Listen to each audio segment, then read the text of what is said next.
आने का बेहद शुक्रिया। तो वाकई तस्वीरें तो हैरान करती हैं, क्योंकि रैलियां लगातार हो रही हैं, नेताओं का जमावड़ा लगातार लग रहा है और ऐसा लगता है कि ओमिक्रॉन नेताओं के लिए नहीं है, सिर्फ आम जनता के लिए ही है। चलिए आगे बढ़ते हैं खबरों में। पुंडरी की बात कर लेते हैं। पुंडरी में फिर से यूरिया खाद के लिए खूब मारामारी देखी जा रही है।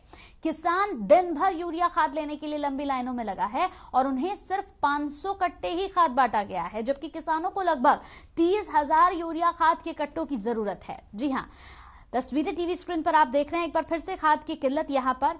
बता दें कि किसान सुबह से ही लाइनों में लगे हुए थे और शाम तक कुछ लोगों को ही यूरिया खाद मिल पाया। 500 कट्टे ही बांटे गए, जबकि किसानों को 30,000 कट्टों की जरूरत है।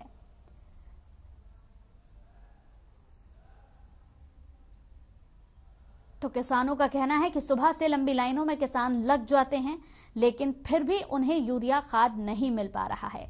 500 कट्टे ही बांटे गए हैं अभी तक। किसानों का कहना है कि 30,000 कट्टों की जरूरत है, लेकिन 500 कट्टे वो क्या करेंगे। सुबह से लाइनों में लग जाते हैं और शाम तक यूं ही लाइनों में लगे रहते हैं, लेकिन उसके बाद भी किसानों के हाथ सिर्फ और सिर्फ निराशा ही लगती है। खाद के लिए किसानों की लंबी लंबी लाइनें, तस्वीरें हम लगातार दिखाते हैं पुंडरी की। सुबह से ही किसान यहां लाइनों में लग जाते हैं। कई बार तो आपस में ही किसानों की झड़प तक हो जाती है, लेकिन उसके बावजूद भी किसानों के हाथ सिर्फ मायूसी लगती है। 500 कट्टे अभी तक बांटे गए हैं, जबकि किसानों को 30,000 कट्टों की जरूरत है। तो पुंडरी की ये तस्वीरें टीवी स्क्रीन पर हम आपको दिखा रहे हैं। लगातार किसानों का यह आरोप भी है कि कई लोगों को यूरिया खाद मिल जा रहा है, लेकिन कालाबाजारी करके। जो किसान मासूम यहां लाइनों में लगे हुए हैं, वो शाम तक इसी तरह से लाइनों में आपको लगे ही मिलेंगे और शाम को जब उनका नंबर आएगा, जब उन्हें ये उम्मीद होगी कि अब यूरिया खाद मिल जाएगा, सुबह से जब खड़े हुए हैं, तब यूरिया खाद ही यहां खत्म हो जाता है।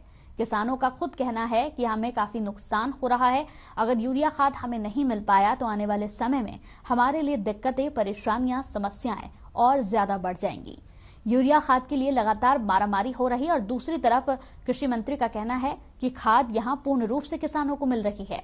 यकीन नहीं होता कि भरोसा किन की बातों पर हो, इन मासूम लोगों पर जो सुबह से लाइनों में लगे होते हैं, जो तस्वीरें लगातार हम देखते हैं, या फिर कृषि मंत्री की जुबान पर जो वो ये कहते हैं कि खाद की कोई किल्लत नहीं है। दो तरह की बातें लगातार हम आपको दिखाते हैं। यूरिया खाद के लिए किस तरह से मारामारी हो रही है, टीवी स्क्रीन पर तस्वीरों को देखकर ही आप अंदाजा लगा सकते हैं। लाइनों में सुबह से अपना काम छोड़कर ये किसान लग जाते हैं ताकि इन्हें खाद मिल जाए।